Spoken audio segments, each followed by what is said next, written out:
America, dude. Learn the rules. Honda paywalls garage door opener that previously came standard. Owners are not pleased. And that used to be something that is built into the car, and you bought the car, and when you bring the thing home, you got to figure out how to get it to, work with your garage door opener. But, you can get that to happen. Well, it turns out, again now, with Honda, it looks like they're going to make that be part of something you got to pay a subscription to use. Yeah, this subscription theory as a whole, not including the automotive industry, has gotten absolutely insane. When I start looking into doing these type of presentations, you're working on it, and you start asking yourself, and in this particular case, do we not have a government that is supposed to be protecting the American people from this kind of crap? I mean, you can't tell me that there is not one government representative in Congress, the House, the Senate, the President, all of his people that have not heard of this and go, well, geez. Well, they're charging a subscription for heated seats, garage door opener, and this is all right? This is good? This is acceptable as a business practice? Oh, so I start looking. The automotive industry spends a record high of $85.8 million on federal lobbying.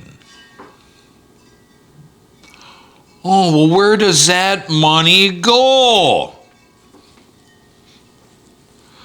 Lobbyists do not give money directly to the government. Rather, they spend billions on influencing officials, the people you and I vote for to protect us, through campaign contribution, fundraisers, and lobby firm fees to shape legislation. Plain fact of the matter is our government has gone askew.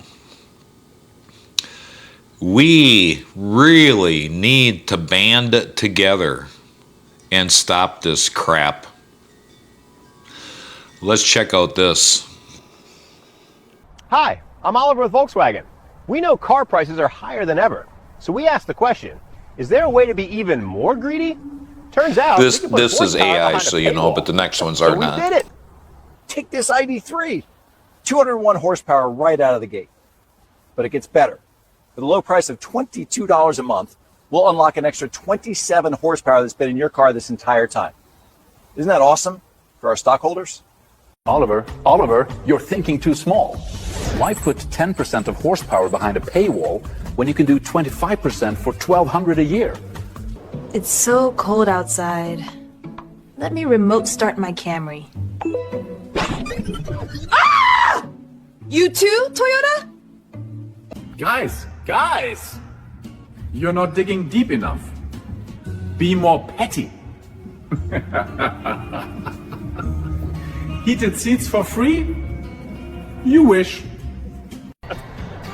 Those subscription plans are so funny. GM would never. Do you like CarPlay? Hell yeah! Well, we don't. That's why we're doing our own version in all our cars and trucks by 2028. You're welcome. AI has gotten really good. I'm here to tell you.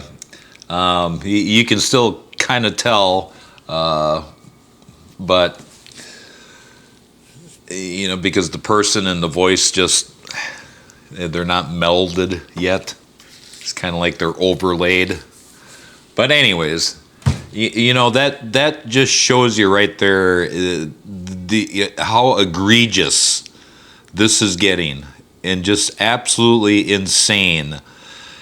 If a car manufacturer needs to start adding on subscription services, maybe they're not that financially solvent. Okay. Now here's the other issue. Okay, that nobody thinks about, but I do. So you buy a car that has some kind of subscription service, okay? And let's say it's for a garage door opener. Now you say, okay, I'm not going to use that. I'm not going to pay. I'm just going to go down and get my own little garage door opener, hang it on the old sun visor and click the button when I come on in. You still paid for the electronics, the boards, the system, part of the computer in order to turn it on and turn it off when the subscription isn't paid, part of the sending unit, the electronic RF sending unit. You paid for all that. Yep. And you can't use it. Let's check this out. Get this. The average price of a new vehicle in the United States is $50,326. Meanwhile, the average car payment for an American, $767 a month. Now imagine you spend over $50,000 on a new vehicle, you're really excited about those heated seats, you get into your vehicle and you find out they're behind a paywall. This isn't a pretend scenario. Car manufacturers around the world are starting to have the audacity to put features on a vehicle you paid for behind paywalls. BMW, heated seats. Volkswagen, horsepower. And companies like Hyundai and Chevy, access to wireless features. So far, every time car manufacturers have tried to put a paywall up over a feature on a vehicle you own, customers have revolted. After all, it's revolting. However, this will only continue to happen for as long as consumers push back against these car manufacturers and refuse to normalize having to pay for features on a vehicle that you own that already has them installed. If you were in the market for a new car and you learned that the one you were test driving had paywalls on it, would you pass it up and find another? People in the United States, the United 50, we the public are just not getting it. We have the power. They always talk about the power of the purse in government. We have the power of the purse not to buy something. If we stop buying their shit, they would stop doing it. Period.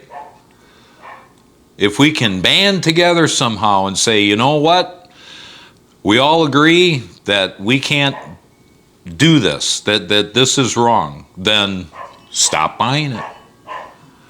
These places, and including our government representatives, will tuck their tails behind their leg and stop. So, on to the next one.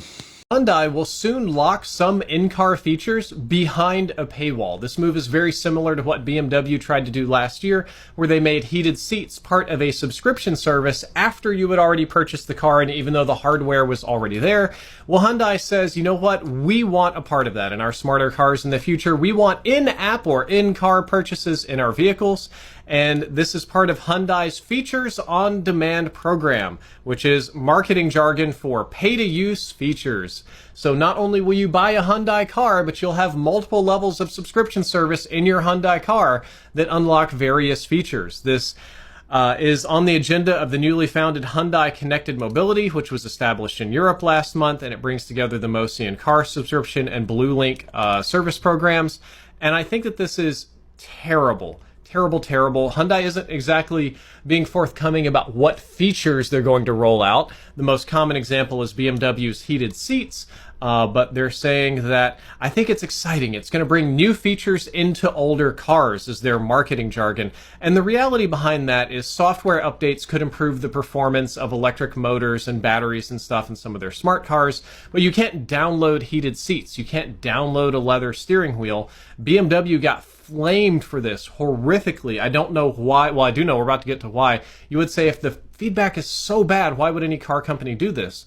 Well, marketing firms are estimating that in-car automotive features are going to be worth about an extra $4.3 billion to the industry by 2026, so a year and a half from now. And by 2030, in-car purchase features are going to be worth over $20 billion, which is insane. And I promise you, as much as I love EVs and efficient vehicles and good stuff, I will go buy an old beater diesel truck and I will burn fossil sauce and pollute the environment until the end of time before I have a subscription service for a car that I've already bought. Amen to that. I will not, do not, and I'm, a rarity, okay? I do all my own repairs. I buy stuff off of Facebook Marketplace, bring it on back to the shop, and go through it top to bottom, repair, fix, and those vehicles last me 6 to 8 years. I like trucks and Yukons, stuff like that. Change the rear end fluid, put a new seal in it, change the transfer case, change the transmission fluids, get everything fresh, new filters, new end seals. Just go through them top to bottom. Went through 2006 Yukon XL Denali. I paid the guy, it only had 142,000 miles on it, and this was over 6 years ago, okay? So I paid the guy like $2,500. It was sitting behind his garage because it had all kinds of electrical problems. So I towed it out of there, brought it home. Electrical problems were real easy to fix and repair, real easy to find. And that's what I did, went through top to bottom, inside and out. And this has been the most reliable vehicle because it's an old school vehicle. Just keeps on going and going and going. Change the oil when it's supposed to be changed. Give it a normal tune-up. And I couldn't imagine buying something that you have to pay in order for it to work. It's criminal. It's absolutely criminal. And this is the game plan. Now here's another thing, okay? All of these screens that are in these vehicles. I buy a lot of cars, repair them, and flip them. Once you get past that 2004, they purposely don't make parts for them. I have a 06 Ford F-150. I lowered it, blah, blah, blah, made it into a performance truck. The little sensor that's on the front of that vehicle for the airbag, you can't buy that. They don't make it. And there's other parts too. Instead of being able to go buy a new fuse box, I had to rebuild the fuse box. Literally desolder all of the built-in relays. Like that wasn't done on purpose. The old days relay, you went and pulled it out of the fuse box, put a new one in. No, we build them right in. And then we call them non-serviceable. Well, guess what? They're very serviceable. On to the next one here. I love my Subaru. I have Subaru Ascent.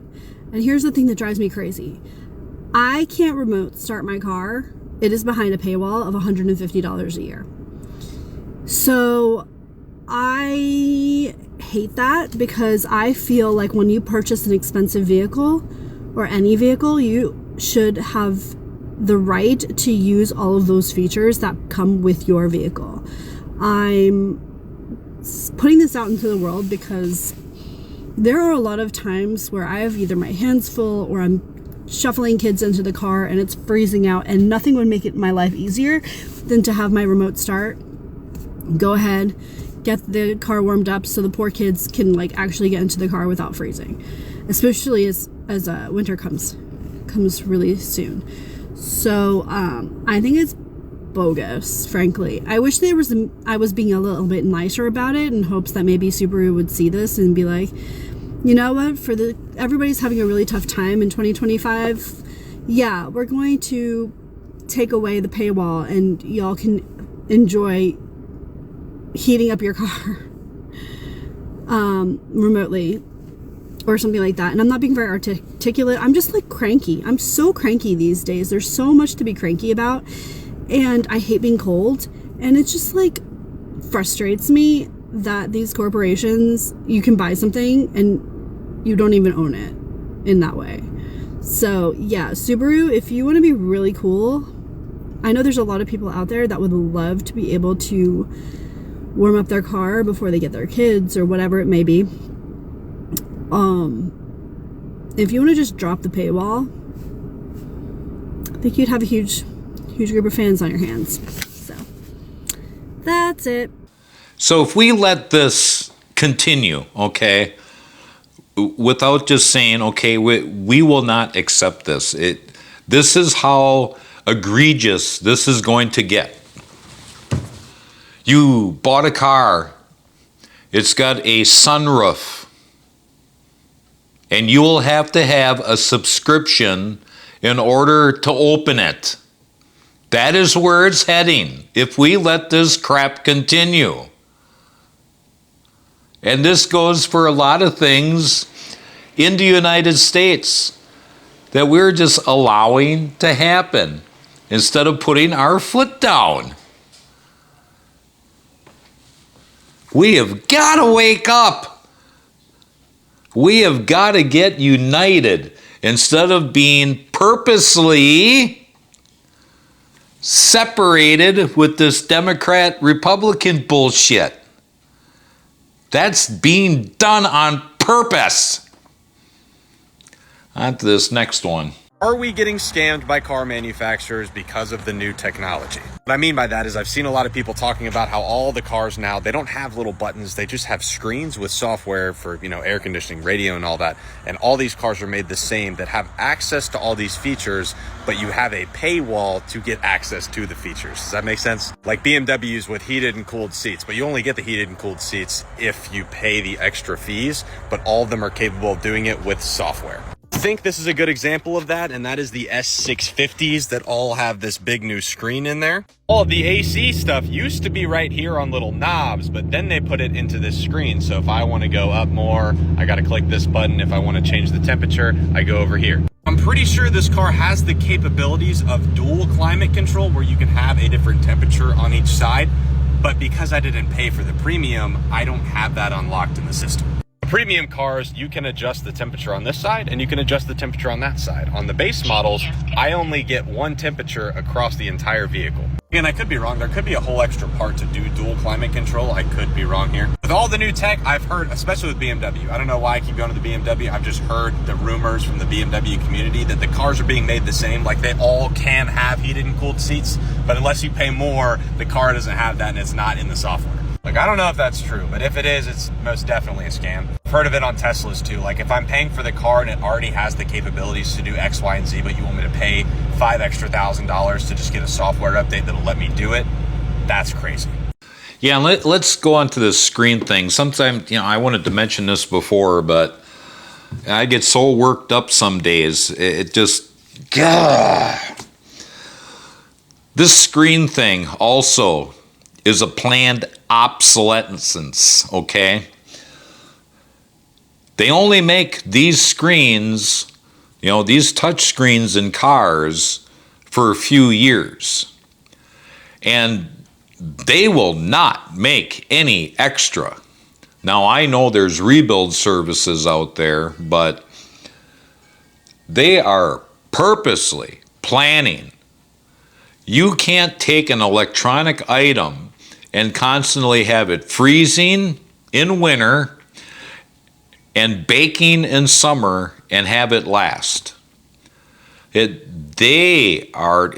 could, but they're not planning for that. They're making the cheapest screen possible from the cheapest bidder with the cheapest parts, and it will burn out. It will just burn out.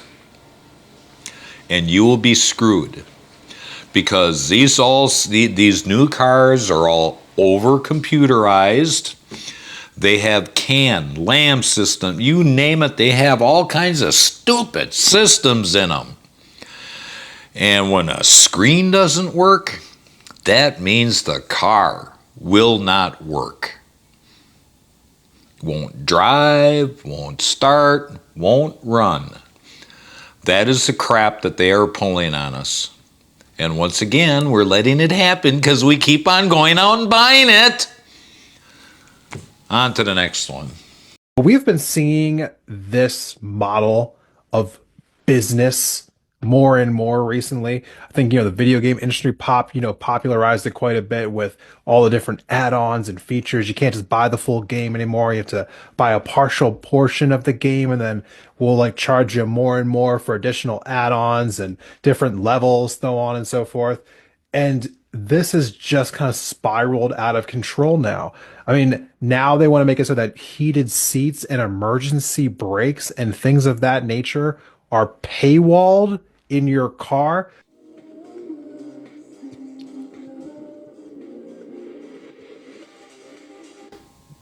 Ha! I knew that we would get to this point, or I knew that there would be hints of us getting to this point when it comes to manufacturers, because listen, they're going to try whatever they can to get to the brand. Volkswagen made headlines because they are charging a subscription for more horsepower. Yes, they're charging a subscription for more horsepower. Let me break this down to you. For $22.30 a month, your ID3, which is only based in the UK, we don't have them here in the US, but think small hatchback like the GTI, or like the other ID series, but think like the compact one, they're a full electric vehicle. For $22.30 a month, you can get an additional 27 horsepower. Or for $878, permanently unlock it. So, $22 a month with 27 horsepower, or give them your $900 and they'll unlock it permanently. Here's where it gets interesting. Here's where the controversy comes. Volkswagen does make good cars. They make stuff that is good, but there are some times when companies do these type of actions where you guys just got to call it out for what it is. And this just sounds like a money grab. So they've got the Frog, basically on low temperature right now, if you've heard of that. Throw the Frog into the kettle and slowly raise the heat. That's what they're doing. The Frog wants to be in water. So what have they done? They've put us into the water. And we're like, oh boy, this is nice. Now they're testing the waters. Slowly raising that heat up. How far can we take it before they jump out? Before they scream? So you go and buy the car. You get screwed with all these add-ons that they put on at the dealership and markups and stuff like that. You end up into the monthly payment of the car. Then tax, title, license, and every year you have licensing fees in most states. Then you have insurance, and now you're going to have subscriptions. All this stuff added to your monthly budget, and none of us are making more at the rate of inflation. But on to the next one. The data you never agreed to share. Every new vehicle with a cellular connection is transmitting data right now. Your speed at every moment of every trip, your braking force, how hard you accelerate, what time you leave home, what routes you drive, where you stop, and how long you stay. This is not a suspicion. It is written into the user agreement handed to you at the dealership. The document most buyers sign without reading while they are focused on the monthly payment. You are probably thinking that data is protected. Here is what is actually happening with it. Insurance companies are already partnering with manufacturers to access this data stream. Usage-based programs get marketed as discount opportunities, and they often do start with lower rates. But what they are building is a behavioral driving profile from every single trip you take, a profile that can be used to deny a claim after an accident, justify a rate increase after one hard braking event on a wet road, or flag you as a higher risk driver based on what an algorithm decides. Privacy law in the United States has not kept pace with connected vehicle technology. Once that data exists in a third-party system, you have almost no control over who buys it or how it gets used. Here is the connection that ties this entire video together. The passive lock, the paywall car, the digital repo, and the data collection are not four separate problems. They are the same cellular infrastructure, the same over-the-air system, the same shift in who controls your vehicle after you drive it off the lot, and who profits from the driver staying uninformed. And here is the move smart drivers, the ones mechanics are already tipping off, are quietly making before the window closes. Section 8, the analog window. Smart buyers and experienced mechanics tracking this shift are already making the same quiet move. Pre-2020 vehicles, full-size trucks, and SUVs built before mandatory cellular telemetry and encrypted connected systems became the standard are holding value in ways that would have seemed unusual a few years ago. Mechanics call the moment we are in right now the analog window, the period where older, mechanically simpler vehicles still represent a fundamentally better ownership proposition than anything on a 2026 lot. A well-maintained 2016 or 2017 full-size truck is a vehicle you fully own with no ongoing software dependencies. A vehicle your independent mechanic can diagnose and repair without requesting manufacturer access. A vehicle without a passive monitoring camera reading your face every time you drive to work. This is not nostalgia. This is math. Repair bills on post-2022 vehicles are already reflecting the diagnostic access problem. The subscription layer adds costs that did not exist 5 years ago.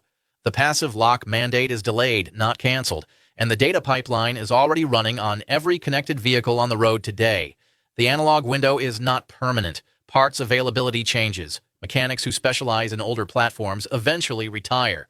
But that window is open right now, and the drivers who recognize it before the broader market prices it in will be in a significantly better position. Here is exactly what smart drivers do right now, whether they're in a 2015 pickup or a vehicle they just bought last month. Yeah, so we'll stop that right there. Couple points here, okay, that I couldn't imagine anybody here disagreeing with. They're forcing you to assign these agreements, okay? You're basically forced to sign the agreement that this crap is in vehicles. They're going to take that data and sell it to the insurance company. They're going to sell it to other types of data companies. Where the hell is our paycheck for this? Where is our paycheck for this?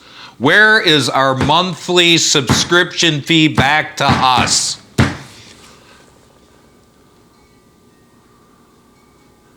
I tell you what, if there was a law made that we actually had a government who gave a crap about the American public and other countries the same, where they said, well, everything, you know, we don't care about your administrative costs and all this. No, you sell that to somebody else, well, you need to write a check to the person for 90% of the take. Yeah, that shit would stop real quick. The next deal is all this computerization is supposed to make repairing easier. Remember? And maybe you don't because you're not in the automotive industry, but that was the selling point. of putting all these sensors and all these computers. The whole idea is you just plug in your scanner, you run a code search, boom, that's what's wrong with the car. Just replace that one part. No, that isn't the way it is. You have no idea if the main part that the sensor is monitoring is the problem. You don't know if the sensor is the problem. You don't know if the wiring is the problem. You don't know if the computer that computer hooks up to, that computer hooks up to the other computer, whom in which that computer hooks up to another computer is the problem. You don't know if there's a wiring issue in between. You don't know. You have to go and start from the beginning and work your way through that whole system to diagnose exactly what the problem is. We aren't any closer right now in 2026 of being able to repair a car faster than what we were in 1990 because they've made it so stupid difficult. Anyways, throw a guy a like, okay? At least a like.